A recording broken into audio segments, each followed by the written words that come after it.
Assalamualaikum semuanya. Apa kabar kalian? Semoga dalam keadaan sehat dan dilancarkan rezekinya oleh Allah. Amin ya robbal alamin. Pada suatu ketika, seorang pengemis mendatangi rumah Abu Nawas. Laki-laki itu meminta makanan, karena menurut pengakuannya seharian perutnya belum terisi. Abu Nawas tengok kiri tengok kanan seperti orang bingung. Di rumah juga belum ada makanan yang siap saji. Tapi Abu Nawas kepengen membantu pengemis itu, walau sekedar memberi makan. "Kenapa engkau mengemis? Apa engkau tidak mempunyai pekerjaan?" tanya Abu Nawas. "Maaf Tuan, saya sudah lama mencari pekerjaan, tapi belum juga ada yang mau menerima saya bekerja," jawab pengemis itu. "Lalu, apa engkau mau bekerja, sekalipun pekerjaan itu berat?" tanya Abu Nawas. "Asalkan halal, saya mau Tuan," jawab si pengemis. Akhirnya Abu Nawas mengantarkan pengemis itu menemui sahabatnya, Abu Wardah. Singkat cerita, setelah pengemis itu diberi makan, maka Abu Wardah memberi pekerjaan mencabut rumput di pekarangan rumah.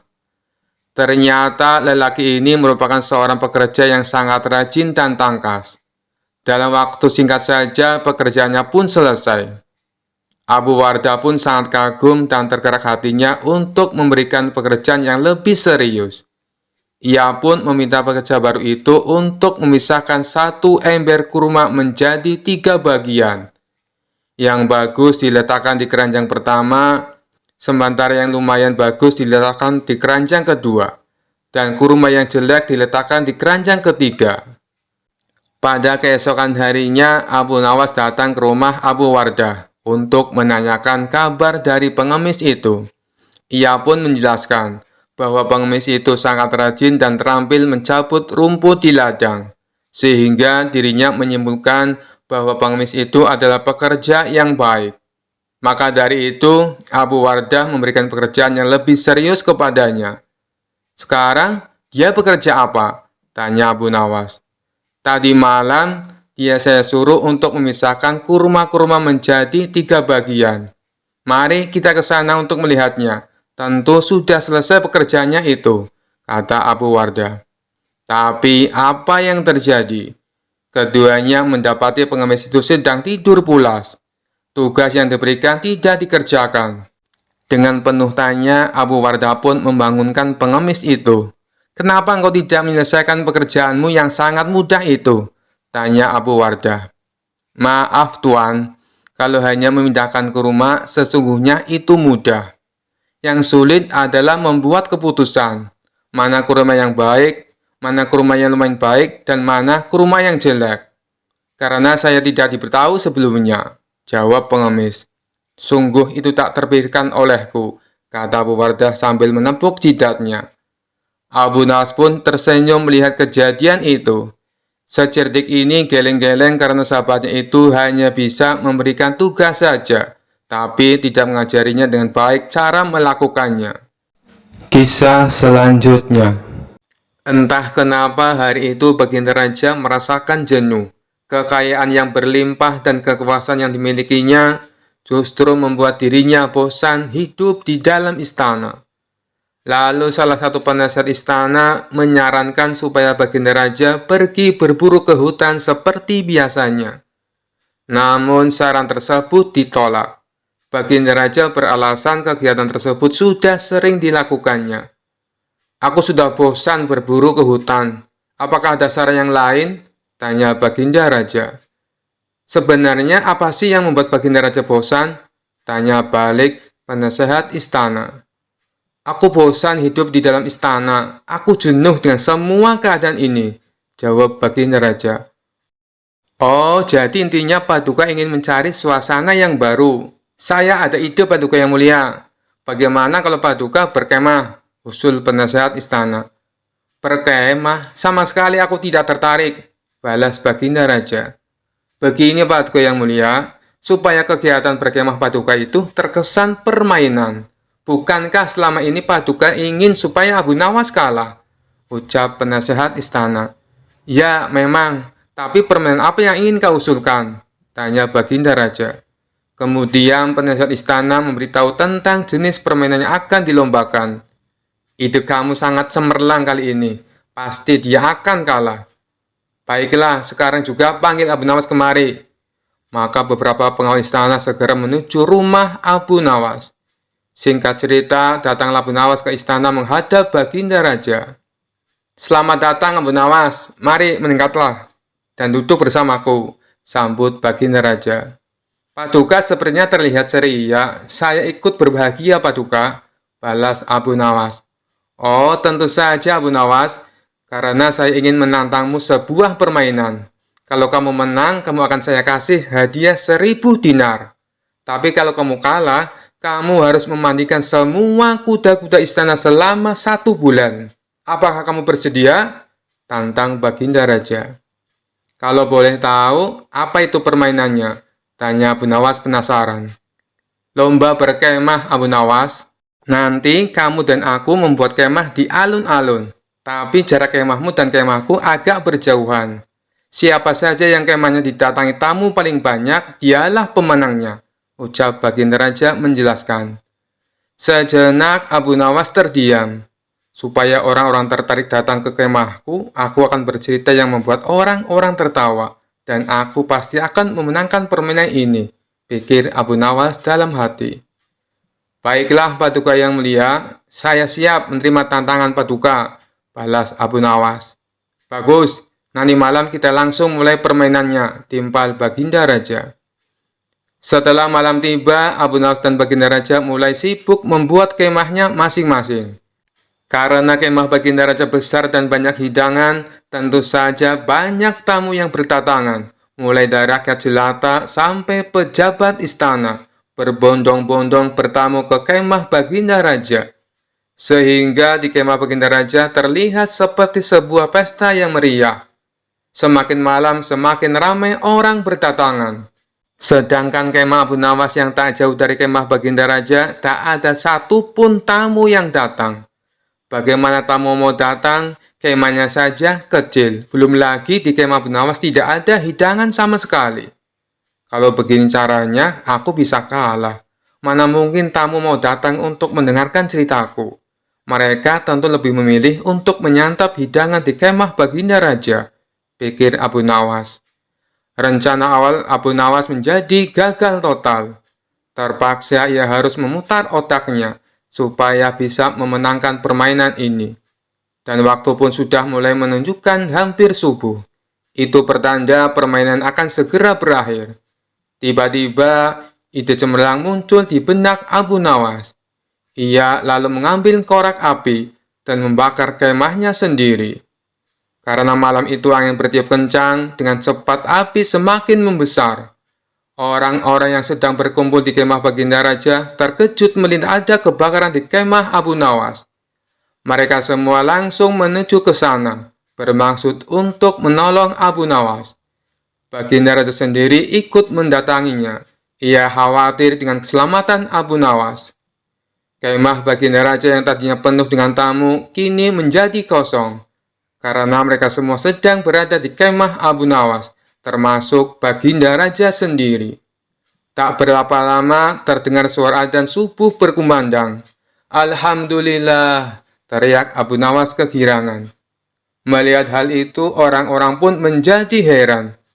Kemahmu kebakaran, tapi kamu malah merasa senang, ucap Baginda Raja. Tentu saja Paduka yang mulia, karena saya memenangkan perlombaan ini, balas Abu Nawas. Maksudmu bagaimana Abu Nawas?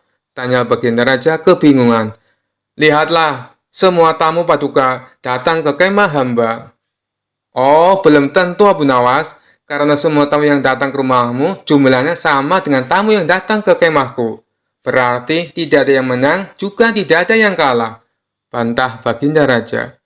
Waduh, Paduka salah menghitung. Saya lebih banyak, meskipun selisihnya cuma 1 orang, yaitu Paduka Raja sendiri, ujar Abu Nawas.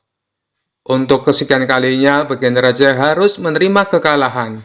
Kamu memang cerdik Abu Nawas, ucap Baginda Raja. Lalu salah satu kawan Abu Nawas yang kebetulan ada di situ bertanya kepadanya. Hei Abu Nawas, apa kamu tidak rugi? Kamu membakar kemahmu sendiri hanya untuk memenangkan permainan ini.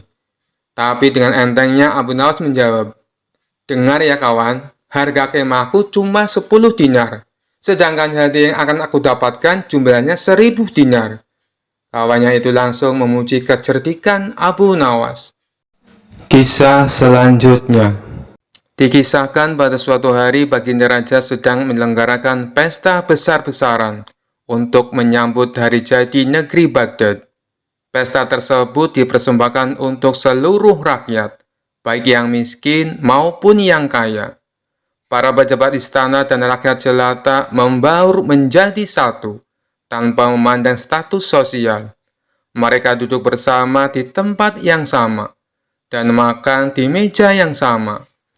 Suasana semarak dan gegap gempita tampak dirasakan oleh seluruh rakyat masyarakat Baghdad. Baginda Raja pun ikut larut dalam kebahagiaan rakyatnya. Di tengah-tengah ramainya acara berlangsung, Baginda Raja berkata di hadapan orang-orang, "Wahai seluruh rakyatku, hari ini adalah hari bahagia untuk kita semua. Dan untuk menambah semaraknya acara, saya akan membuat sayembara dengan hadiah uang yang banyak." Salah satu orang yang hadir bertanya kepada Baginda Raja, "Sayembara apa wahai Paduka yang mulia?" Baginda Raja menjawab, "Sayembaranya adalah mengaji Al-Quran. Barang siapa yang paling cepat menghatamkan Al-Quran, maka dialah pemenangnya." Kemudian salah satu warga yang lain kembali bertanya, "Ampun Paduka yang mulia, apakah sayembara tersebut hanya berlaku untuk pejabat istana atau berlaku untuk siapa saja?" Tanya salah satu rakyatnya. "Semua orang boleh mengikutinya, tidak ada pengecualian. Bagi yang mau ikut sayembara, nanti sehabis sholat isya, sayembara akan langsung dilaksanakan," tutur Baginda Raja. Mendengar hal itu, semua rakyat antusias untuk mengikuti sayembara. Singkat cerita, setelah mereka melaksanakan sholat isya berjamaah, seluruh rakyat berkumpul di halaman luas di depan istana. Mereka pun mulai membaca Al-Quran, dari juz pertama yaitu surat Al-Baqarah. Tidak berapa lama datanglah Abu Nawas. Ia heran kenapa banyak orang sibuk membaca Al-Quran. Ia pun lalu menghadap Baginda Raja. "Ada apa ini Paduka yang mulia?" tanya Abu Nawas. "Loh, kamu tidak tahu ya, saya sedang mengadakan sayembara. Barang siapa yang paling pertama khatam Al-Quran, akan saya beri hadiah uang yang banyak," jawab Baginda Raja. "Oh, pantesan. Bolehkah saya ikut, Paduka?" tanya Abu Nawas kembali. "Tentu saja boleh, tapi apa kamu yakin kamu bisa menang? Sementara mereka yang sedang mengaji sudah sampai juz kelima," kata Baginda Raja balik bertanya. "Insya Allah Paduka yang mulia," jawab Abu Nawas. Maka Abu Nawas dipersilakan mengikuti sayembara. Tapi bukannya mengambil Al-Quran, Abu Nawas malah mengambil makanan yang sudah tersedia di dalam ruang istana. Setelah selesai makan dan minum, Abu Nawas duduk istirahat sambil mengamati orang-orang yang sedang berlomba-lomba menghatamkan Al-Quran. Melihat hal itu, Baginda Raja pun menegurnya. "Hai Abu Nawas, malam sudah semakin larut. Kenapa kau tak bergegas membaca Al-Quran? Kamu jadi ikut sayembara atau tidak?" tanya Baginda Raja. "Tentu saja saya ikut Paduka yang mulia," jawab Abu Nawas. Ketika dirasa istirahatnya sudah cukup, Abu Nawas mengambil wudhu dan mengambil kitab Al-Quran yang sudah disediakan. Baru beberapa menit membaca Al-Quran, tiba-tiba Abu Nawas berteriak lantang, "Wahai Paduka yang mulia, Alhamdulillah saya sudah khatam. Jadi sayalah pemenangnya." Mendengar hal itu, para peserta lain terkejut dan tak percaya. Mereka pun mengajukan protes kepada Baginda Raja. "Itu tidak mungkin Paduka yang mulia. Abu Nawas pasti berbohong. Kami yang membacanya sehabis sholat isya saja baru sampai juz 10. Bagaimana mungkin Abu Nawas yang baru saja datang dan baru mulai membaca Al-Quran tiba-tiba sudah khatam dalam waktu yang sangat singkat?" Protes salah satu peserta yang diiyakan oleh seluruh peserta lainnya. "Bagaimana Abu Nawas? Mereka semua tidak percaya sama kamu, termasuk saya. Apa buktinya kalau kamu sudah menghatamkan Al-Quran dalam waktu yang singkat?" tanya Baginda Raja heran. "Oh, Itu saya cukup membaca surat Al-Ikhlas 3 kali. Dan itu sebagai bukti kalau saya sudah menghatamkan Al-Quran, jawab Abu Nawas. Kenapa bisa begitu Abu Nawas? Tanya Baginda Raja kembali.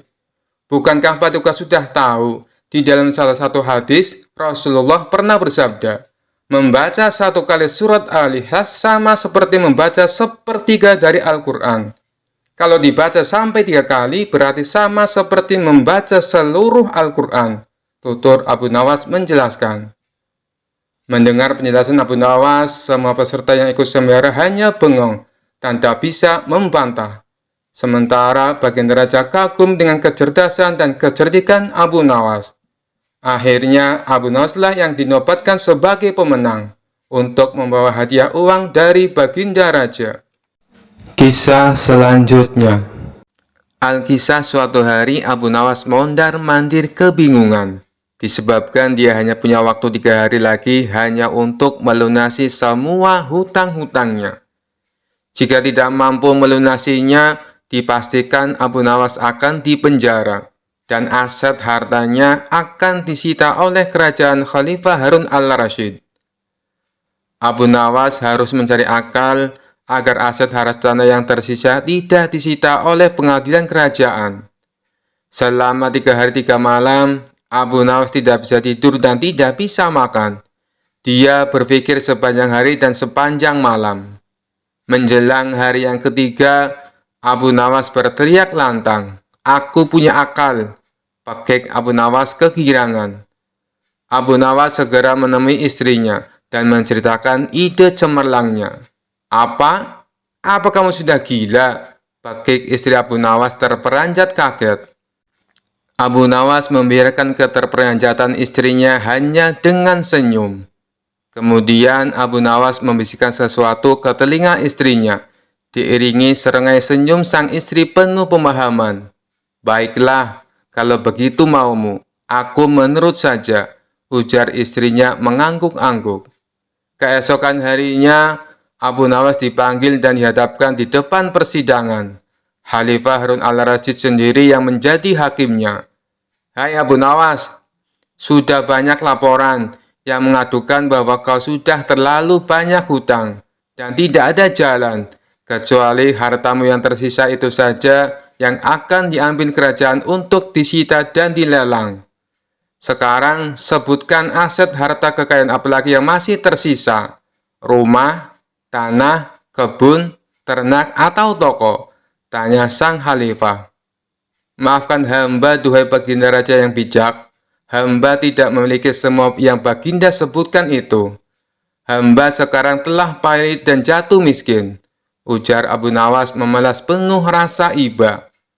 Kau jangan berbohong, wahai Abu Nawas.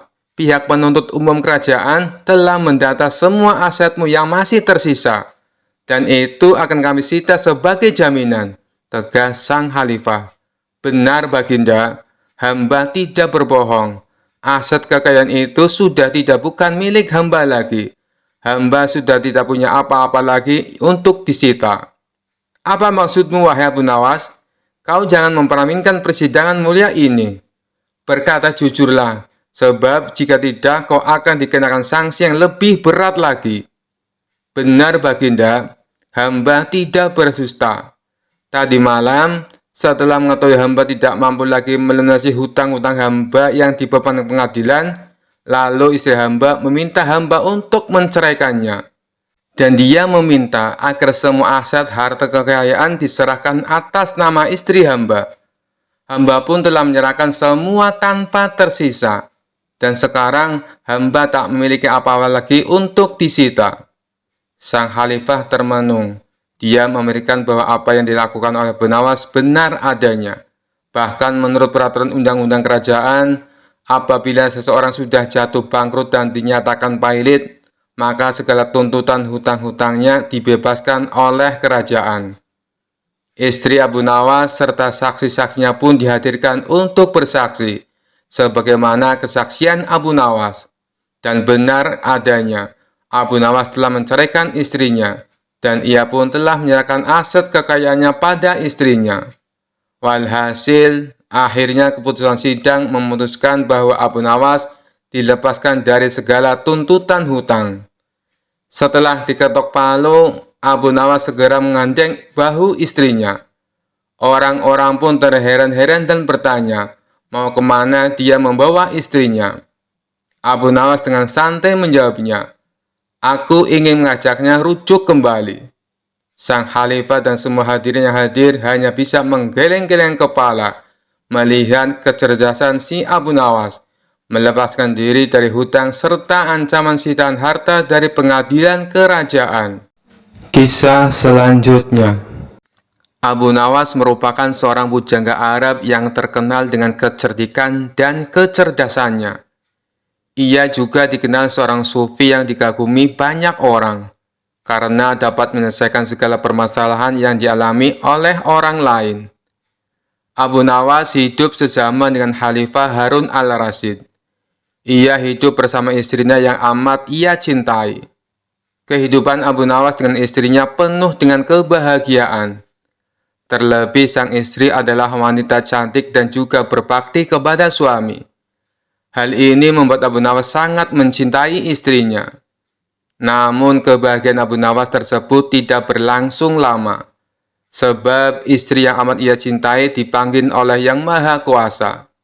Dengan begitu Abu Nawas sangat terpukul dan sangat bersedih karena harus kehilangan sang istri tercinta untuk selamanya.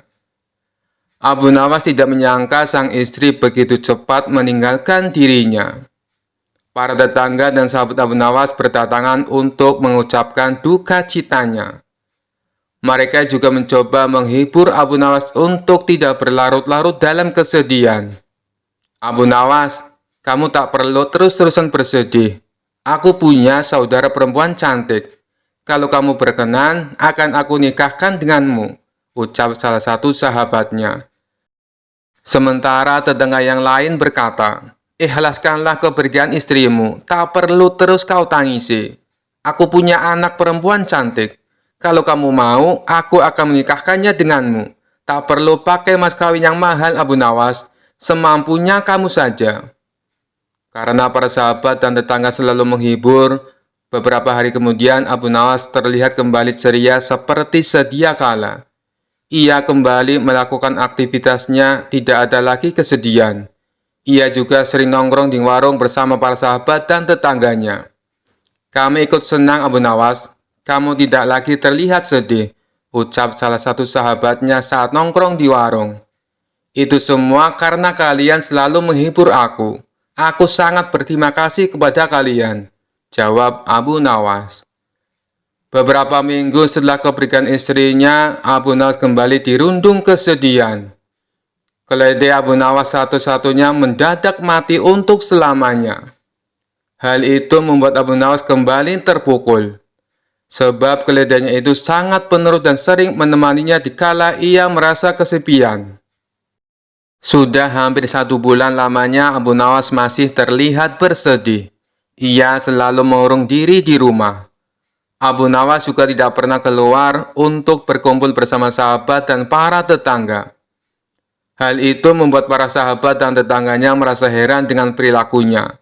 Sikap Abu Nawas yang aneh ini akhirnya menjadi perbincangan para tetangga. "Aku heran dengan Abu Nawas. Saat ditinggal mati istrinya, hanya beberapa hari saja dia bisa kembali ceria. Tapi ketika ditinggal mati keledainya, sudah 1 bulan lebih dia masih dirundung kesedihan," kata seseorang saat tongkrongan di warung. "Iya, omonganmu benar. Masa iya Abu Nawas lebih mencintai keledainya daripada istrinya?" tutur kawan lainnya. Mereka pun tertawa mendengar ucapan tersebut. Tidak berapa lama datanglah Abu Nawas ke warung. Ia memilih duduk menyendiri di pojokan. Ia menatap satu persatu orang-orang di situ, kemudian menghela nafasnya. "Kalau saja kalian ingat, saat aku kehilangan istriku, kalian semua menghiburku. Bahkan ada yang menawarkan adik perempuannya untuk dijodohkan denganku. Ada pula yang menawarkan anak perempuannya untuk dijodohkan denganku. Sehingga saat kepergian istriku, aku tidak terlalu bersedih. Tapi sekarang, saat keledaiku mati, tak ada seorang pun yang datang menghiburku. Tak ada yang menawarkan keledai pengganti untukku," tutur Abu Nawas. Abu Nawas pun lalu pergi meninggalkan mereka. Orang-orang yang ada di situ menjadi bengong mendengar alasan Abu Nawas.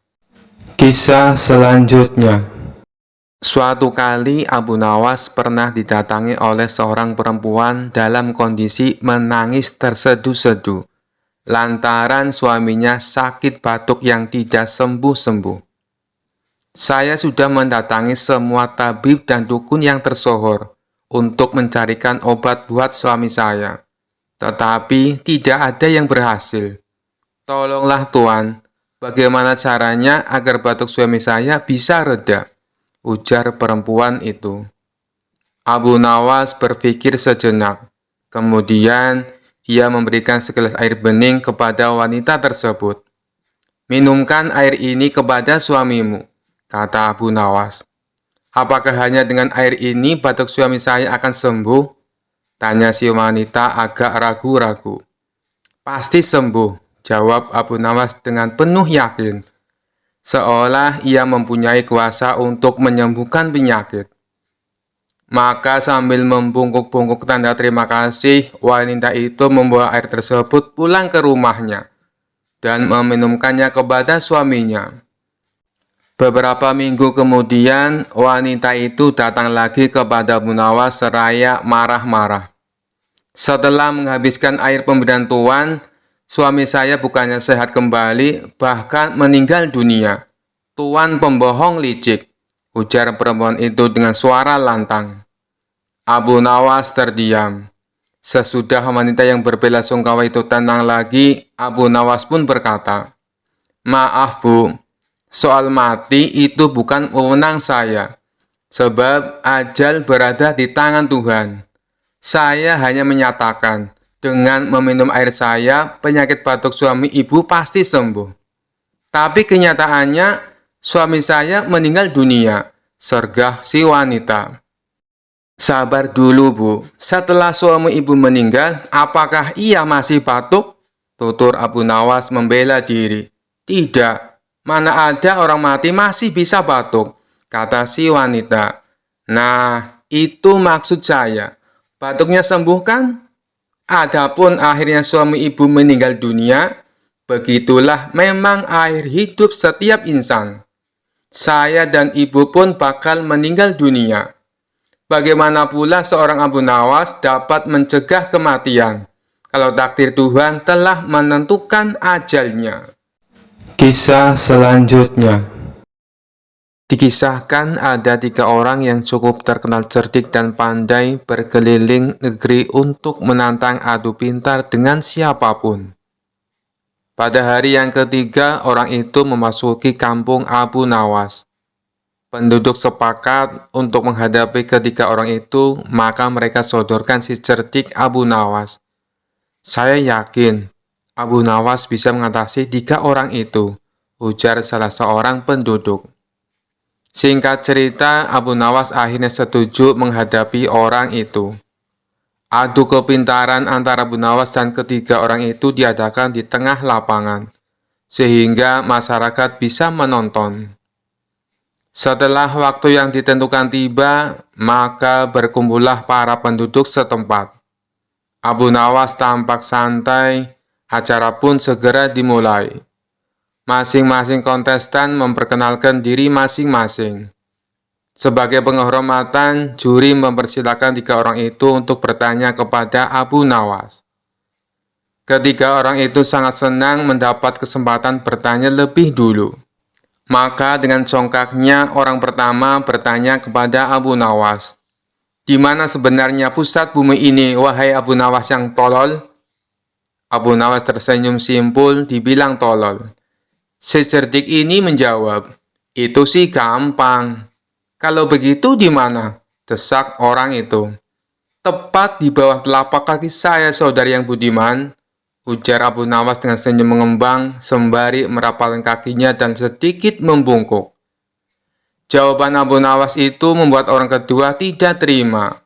Ia langsung berkata dengan keras, "Bagaimana saudara bisa membuktikan hal itu?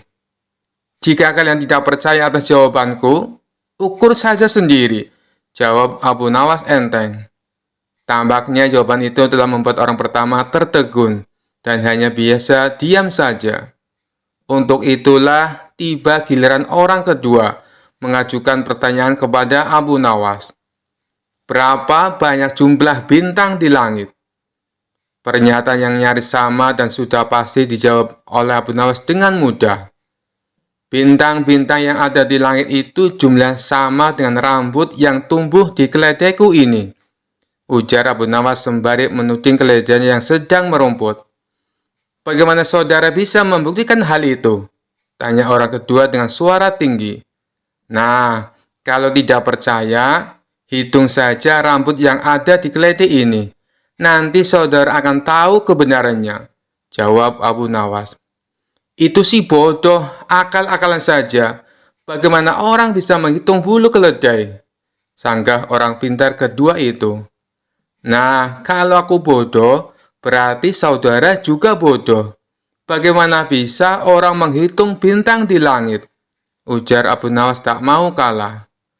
Mendengar jawaban itu, si orang kedua pun langsung mengunci mulutnya. Sekarang tampillah orang yang ketiga. Orang ini konon paling cerdas di antara yang lain. Ia memang agak terganggu oleh kecerdikan Abu Nawas dan dengan ketus ia bertanya. Tampaknya saudara tahu banyak mengenai keledai. Coba saudara katakan padaku, berapa jumlah bulu yang ada di ekor keledai itu? Sebuah pernyataan yang tidak kreatif. Nyaris mirip orang pertama dan kedua. Ini tentu saja membuat Abu Nawas tertawa mengejek. Aku tahu jumlahnya. Jumlah bulu yang ada di ekor keledai ini sama dengan jumlah rambut yang ada di janggut saudara, jawab Abu Nawas dengan senyum-senyum. Bagaimana saudara bisa membuktikan hal itu? Tanya orang ketiga penasaran. Oh, itu mudah saja. Begini saudara. Saudara mencabut sehelai bulu dari ekor keledaiku. Kemudian, saya akan mencabut sehelai rambut dari janggut saudara. Nah, kalau sama, maka yang aku katakan adalah benar. Kalau tidak, berarti saya keliru, jawab Abu Nawas. Tentu saja orang ketiga itu dibuat mati kutu oleh Abu Nawas. Bisa dibayangkan sakitnya jika rambut di janggut itu dicabut satu persatu, sejumlah bulu di ekor keledai Abu Nawas. Orang ketiga tak terima dengan cara menghitung demikian.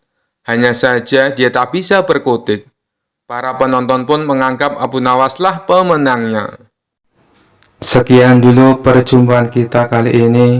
Sampai bertemu lagi di kisah-kisah selanjutnya. Terima kasih yang sudah subscribe dan setia menonton channel ini. Wassalamualaikum warahmatullahi wabarakatuh.